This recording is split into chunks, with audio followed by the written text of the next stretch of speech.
Boom! Hello everyone and welcome to another episode of the CM Kozeman Questions and Answers Hour, where your parasocial, eccentric daddy figure, yours truly CM Kozeman, answers some questions sent in by loyal and generous fans. By the way, bonus points if you can figure out what song I was singing in that pitiful manner in the very beginning of this podcast. Believe it or not, those infernal sounds were actually based on an actual pop song. And extra points if you can guess what it was. Welcome again, everybody. If you're a first-time visitor to this world of weirdness, this is the special brand of programming in which I answer questions sent in by Patreon supporters. Like any weird person on YouTube, I depend on your Patreon donations and your merchandise store purchases to stay alive. So please put your money where your mouths are, and you too can join the legions of fans who have now access to Daddy Kozeman's ear. You can ask me stuff about life, science, science fiction, even to a degree personal experiences, and I will answer to the best of my ability. The link to the next Q&A session is in the video description and in the pinned comment, so yeah, go and subscribe. And without further ado, we go on with extra questions from Josh Bartko, longtime friend, online and offline. And here he goes. Why do you think people are obsessed with finding ancient civilizations that are more advanced in some way than we are today? Why do we crave the idea that there is some sort of ancient knowledge that we don't understand and can discover? Okay, so this is a really delicious, juicy, high quality question, and this phenomenon, I think, is very broad and diverse, ranging from Erich von Däniken style Chariots of the Gods conspiracies, which postulates that ancient monuments were made by alien visitors to Earth, all the way down to more recent, almost QAnon style weird conspiracies like the Tartarian mud flood, which says that all the monuments and beautiful works of architecture which were built between, let us say, the 1700s and the 1950s were actually the works of a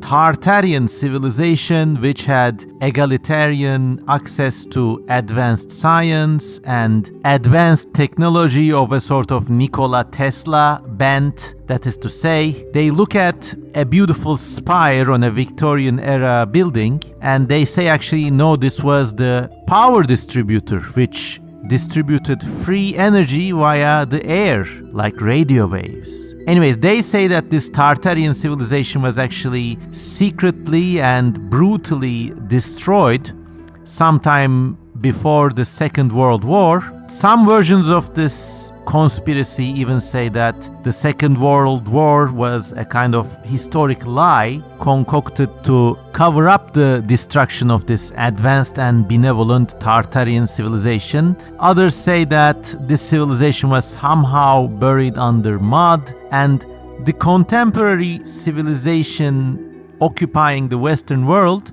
in this worldview is the kind of descendants of barbarians, which later came to occupy Tartaria. That is why, according to this conspiracy, new buildings are so ugly and we can't even make buildings like people used to, even if we wanted to, because we just don't know how. And there's something really romantic within this whole conspiracy. I think it goes on to show that if you build shitty places and shitty cities, people have this almost gravity-like attraction to beauty and beautiful buildings. And if you don't provide it to them, if you don't provide humane living conditions and humane cities to your citizens, they will look for such in legends, and they will even turn to fascism and conspiracies and, right-wing authoritarianism in their pursuit of beauty. And I think the correct way to deal with this is not to call good architecture fascist or whatever that means, but actually strive to create livable places in your cities and towns. But I'm getting sidetracked. There are many more of these ancient advanced civilization myths, too much to count. There are actually some sophisticated ones too. I think one of them comes from a certain Graham Hancock, who in books like The Magicians of the Gods and several others hypothesizes that there was an advanced civilization on the northern hemisphere before the advent of agriculture and before the end of the last ice age. And his works are very sophisticated and erudite. If you read them closely, you kind of notice that he's doing a very sly God of the Gaps argument. And it's not improbable for there to have been quote-unquote advanced civilizations, whatever those mean. For example, before the end of the last ice age, yes, there could have been cities similar to the cities in Mesoamerica in places like the Black Sea Basin or Siberia or other parts of Eurasia or even North America. This is not just pure speculation. I mean, just recently, there was a world-changing archaeological discovery, the kind of discovery that rewrites all history books. In January 2024, it was announced that in the Upano region, in present-day Ecuador, in the Amazon forest, LIDAR searches revealed an extensive network of canals, roads, buried structures which have been claimed by the Amazon rainforest. And if you find one thing like this, it's not like you won the lottery. It only means that there's just many, many more buried under the Amazon, just waiting discovery. So things like this are certainly plausible, and we certainly know far less than the totality of what went down in the time between the evolution of anatomically modern Homo sapiens and the advent of agriculture and the first quote-unquote civilizations. If you don't know what I'm talking about, anatomically modern Homo sapiens evolved something like 300,000 years ago, and there's an enormous gap after that until the emergence of those first so-called civilizations and agriculture and complex architecture around like, let's say 11,000, 12,000. If you're generous, maybe 20,000 years ago. But even with that, you have nearly, 280,000 years in which there's no record. Nothing. It's preposterous to pretend we know everything about this huge and dark and vast gap. And I will go out on a limb and I will say, yes, there probably were some lost head starts to settled civilization. It doesn't even have to be farming. You could have stuff like Göbekli Tepe or maybe even Stonehenge, which occurred maybe, 100,000 years ago and then disappeared without leaving a trace. Now, whether these civilizations were more advanced than us is another question entirely. I mean, maybe, yes, something like that could have happened, but it's a very, very vanishingly small chance. Because we may not discover their relics, but still, a civilization like the one we have today would be noticeable by the deposits of fossil fuels, just garbage, or even microplastics they leave around, and we have nothing like that. But maybe there were very wise people who had other ways of living, other ways of cohabiting with the world that did not depend on creating material advances. There may have been quote-unquote civilizations which knowingly avoided making complex tools or even images and instead sought maybe another sort of spirituality. I'm not talking about yoga stuff, but they just saw the rhythms of life and consciously did not want to go down that path. It's similar to the way we are having discussions about AI today, but with pictures and letters and alphabets and constructed language. I don't know, I'm kind of going on a side tangent here, but human evolution is really weird and really poorly understood. So there may have been stuff, but I don't buy the whole ancient advanced civilization with wisdom to teach us shtick. I think it's a trope, and even the sophisticated defenders of such arguments like Graham Hancock always bake in that trope into their books or arguments. They say, if we could just learn from the secrets of the ancients, we are going to move on to a better society. There's going to be some new energy source, there's going to be some discovery, some tool, some product, some machine which will help us forget our troubles, help us live freely. But these are all kind of psychological tropes. Dare I say maybe psychological problems even. The very act of posturing advancements in civilization as a machine or an energy source or quote-unquote technology, the Tartarians do this too, and quote-unquote educated authors like Graham Hancock do that too. If you just have the right tech, we could have solved it all, but now we have fallen. God, kind of even sounds a bit like Elon Musk in certain ways. Maybe not Elon Musk himself directly, but his most delusional admirers, they're always like this. They say, soon Elon is gonna push Neuralink and I'll be able to download myself into the Matrix and go to Mars and stuff like that. I mean, look, what Elon Musk says or does is irrelevant at this point. What you have here is a person, perhaps with traumas or problems or chips on their shoulders, and they say, if we just had the right tech, like the ancients. If we just had the tech, man! Well, you don't have the tech. All you have is yourself and your conditions and the people around you. And that's that. And maybe you need to deal with something inside before venturing out into the distant past to find saviors. What I'm getting at is these ancient advanced civilization theories. They may have an infinitesimal chance of being right. They do point the way towards archaeological and evolutionary surprises that we can't even imagine, because a lot of human history is just weirdly unknown, I'll grant you that. But have a conversation with any ancient astronauts or Tartaria believer and you'll just notice that they have this kind of missing savior complex kind of thing. And I'm not saying this to throw shade on them, but they just want there to be someone better than us in the past, because it gives them comfort and maybe even hope. And that last bit is why I'm always kind of more lenient towards these people. I will not go out on a limb to debate them or, skeptically go actually on their stuff. It's just what they have, and we are living in a very, very problematic part of history right now. We are going through it actually, or it is going through us, and people do grasp at straws sometimes. And if and when these theories turn toxic, like the QAnon or flat earth bullshit, it's always the fruit of the toxic tree and not the roots.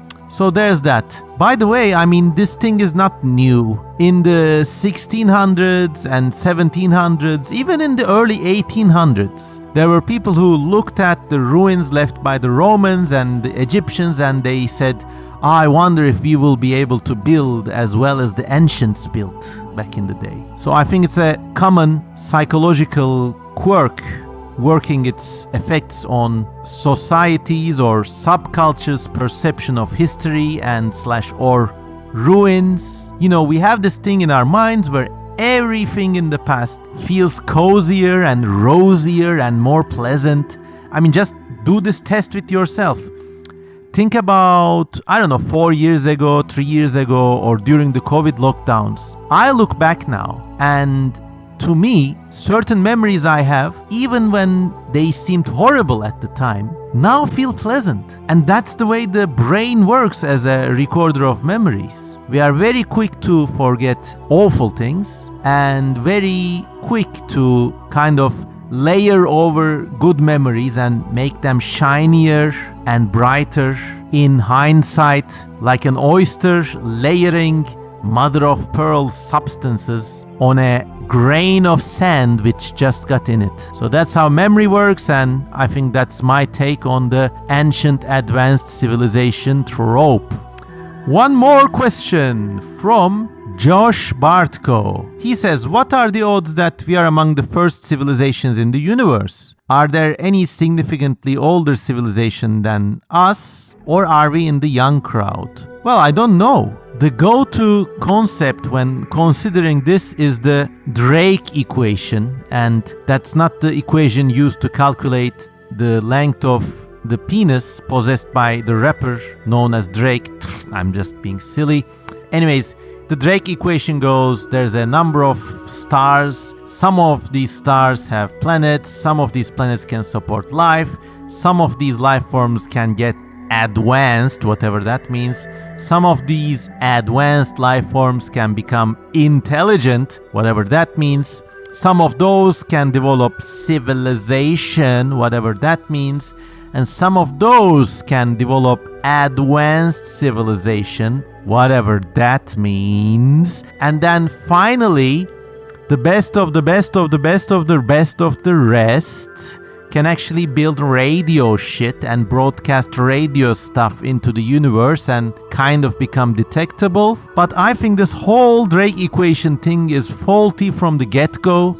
This is not to diss on the legendary astrophysicist Frank Drake, but this particular equation, I think it's tainted with an engineer's bias. And actually it's tainted by a mid-20th century American's bias. I mean, Frank Drake was born in 1930, right after the First World War, and he actually studied in the same college I went to, that is to say Cornell University. But anyways, Frank Drake grew up with the Second World War, and after that the development of nuclear power, the construction of the first space-going satellites, man's first foray into space, a landing on the moon, and so on and so forth. In his lifetime, he saw people move from the humble Model T to cars, planes, jet travel, globalization, and he only died in 2022, by the way. But this view, the view inherent in the Drake equation, is somehow tainted with Frank Drake's own life experience. Why does every civilization need to build radio telescopes and send radio waves? And there are many, many, many contingencies. What if the planet does not have fossil fuels? What if the planet does have fossil fuels, but they somehow never fought world wars? So imagine the level of technology is still at a kind of Napoleonic era level. I mean, you could go on for thousands of years like that. Dare I say, a life without advanced technology is healthier for a species. It's more quote-unquote sustainable. Oh, how I hate that word. I just hate it so much! But anyways, that's another story. But yeah, a low technology civilization is more sustainable. And let's go back to the whole idea of anatomically modern Homo sapiens appearing 300,000 years ago and doing fuck all, nothing, for hundreds of thousands of years. And then in the last 10,000 years, someone says,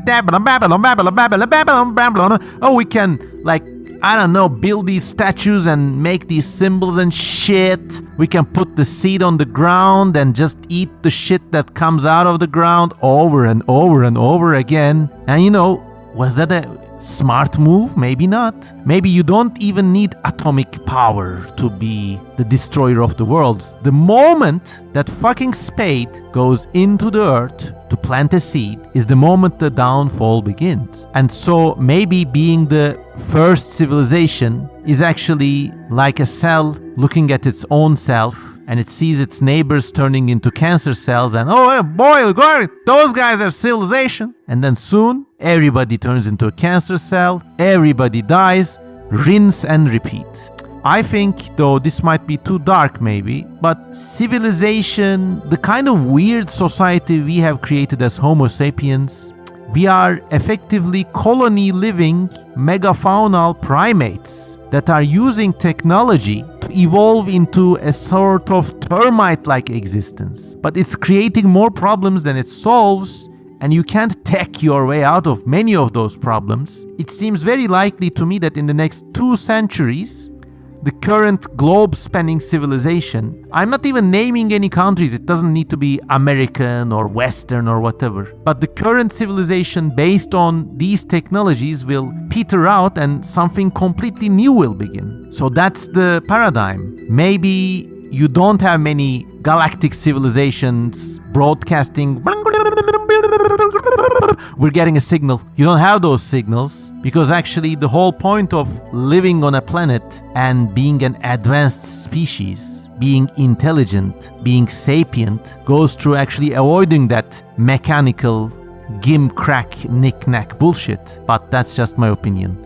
Long story short, I think advanced civilization is not something you can actively search for because it's the last flare in a sapient species lifespan before it destroys itself and maybe its own planet. And then the cycle begins again. But thanks to Josh Bartko for these really good questions. With just a few very simple questions, he got me talking.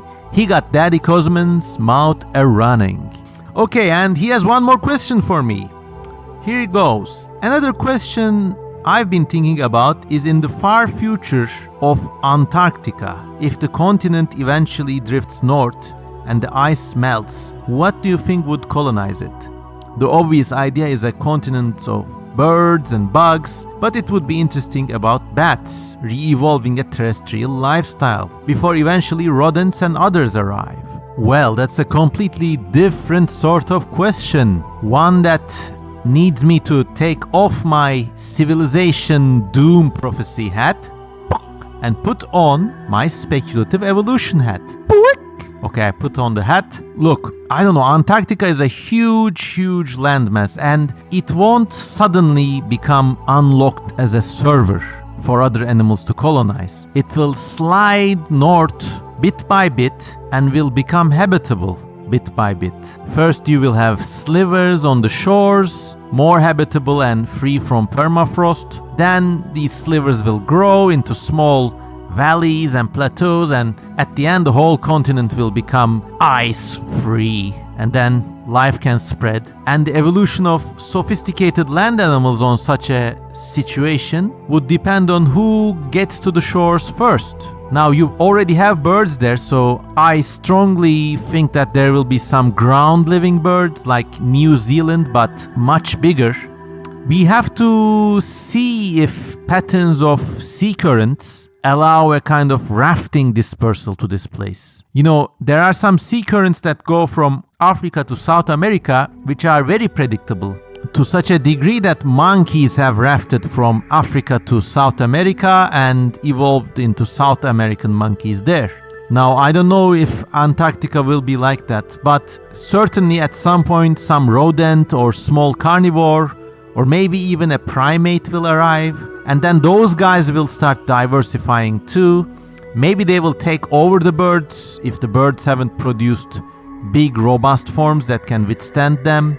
I mean, imagine for a few million years it being a continent full of moa or giant kakapo or kiwi-like birds, and then suddenly rats or monkeys start to arrive. Maybe they drive the birds, mega birds, completely extinct, or maybe there's some sort of detente and it's a mixed bag full of weird monkeys, primate-derived forms, and birds who are somehow resilient enough to stand on their own against these newcomers. I don't know. I mean, you just have to... It all depends on the sea currents, and I need to study those. If the sea currents come predictably from Africa, you can really bet that in a short time there will be African small animals established in Antarctica. But if the sea currents somehow isolated and Antarctica remains a kind of isolated continent like Australia but wilder, something like Madagascar even, then it can get really strange. And maybe it will be bird world all over again. I mean, also small things could evolve very strangely too. To the best of my knowledge, you have lots of springtail type insects eking out an existence in the permafrost there. And once the continent warms up, they will quickly evolve into strange and larger and more active forms. So imagine something like pillbugs, but they evolved from springtails or very resilient, very small ground-living insects. Suddenly they have a world open in front of them, and they could get really large and really strange. It would be a terrarium keeper's paradise. Imagine a 30 centimeter long, kind of like wiggly, ground-living, centipede-ish, but not quite, pale forest floor insect that descended from the humble springtails. And if you don't know what springtails are, just go look them up. They're really weird. So imagine that scaled into a macro size. Heck, even a cockroach-sized giant springtail would be a really wild sight to see. Maybe they would evolve into eusocial forms, comparable to termites and ants, and then it would be a spectacle. Just a spectacle. By the way, when it comes to speculative evolution, I always imagine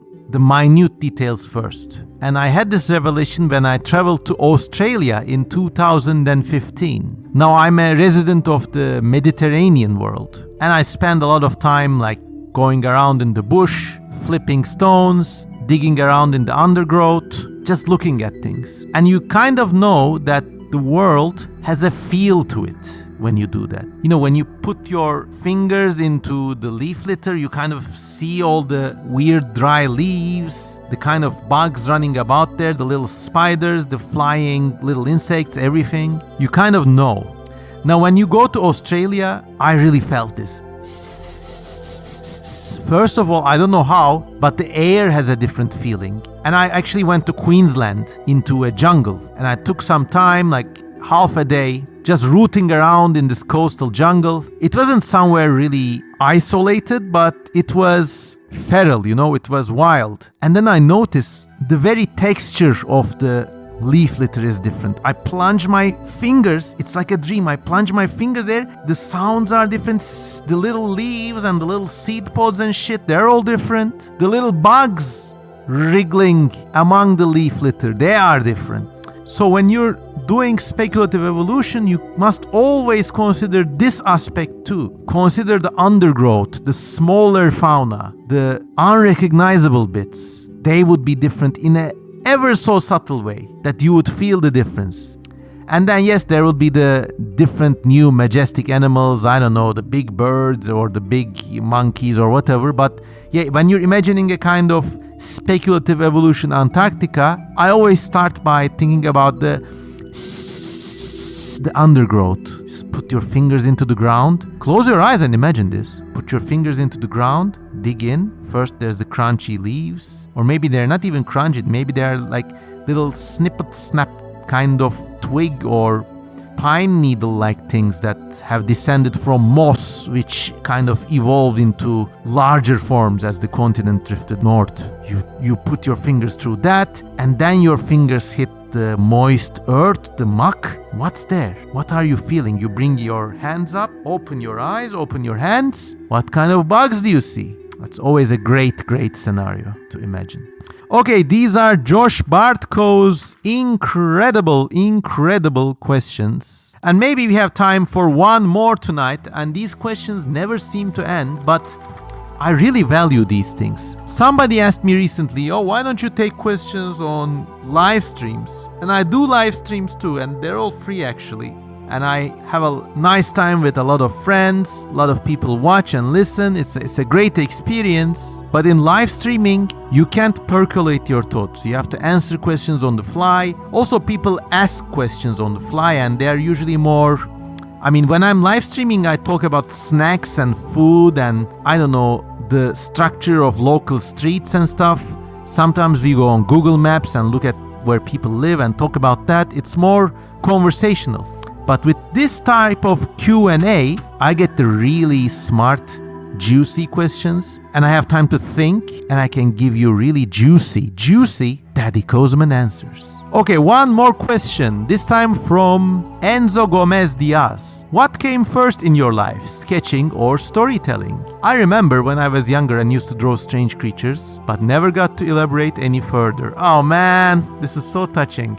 For me, it was always images first. Since childhood, I was fascinated by strange creatures. I didn't care where they come from as long as they were strange and non-human. I remember watching actually the 1980s Transformers animated series. And then I watched one again in the late 1980s, Denver the Last Dinosaur. And then I had a kind of dilemma, like, do I like strange robots or do I like strange dinosaurs? Well, turns out it's okay because you can like them both. But I was always looking at these outlying forms, outlying body types, outlying physical representations of mobile life. And I loved them.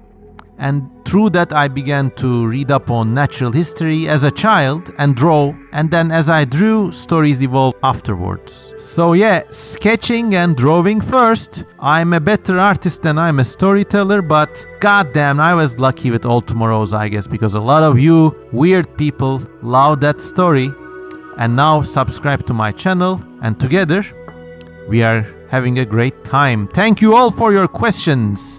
Once again, if you like this podcast, please consider supporting me on Patreon. If you're donating $1, maybe move up to the $2 tier. I used to be able to receive payments from Buy Me a Coffee, but now there's something wrong with their payment system. So I'm trying to look for alternatives to that.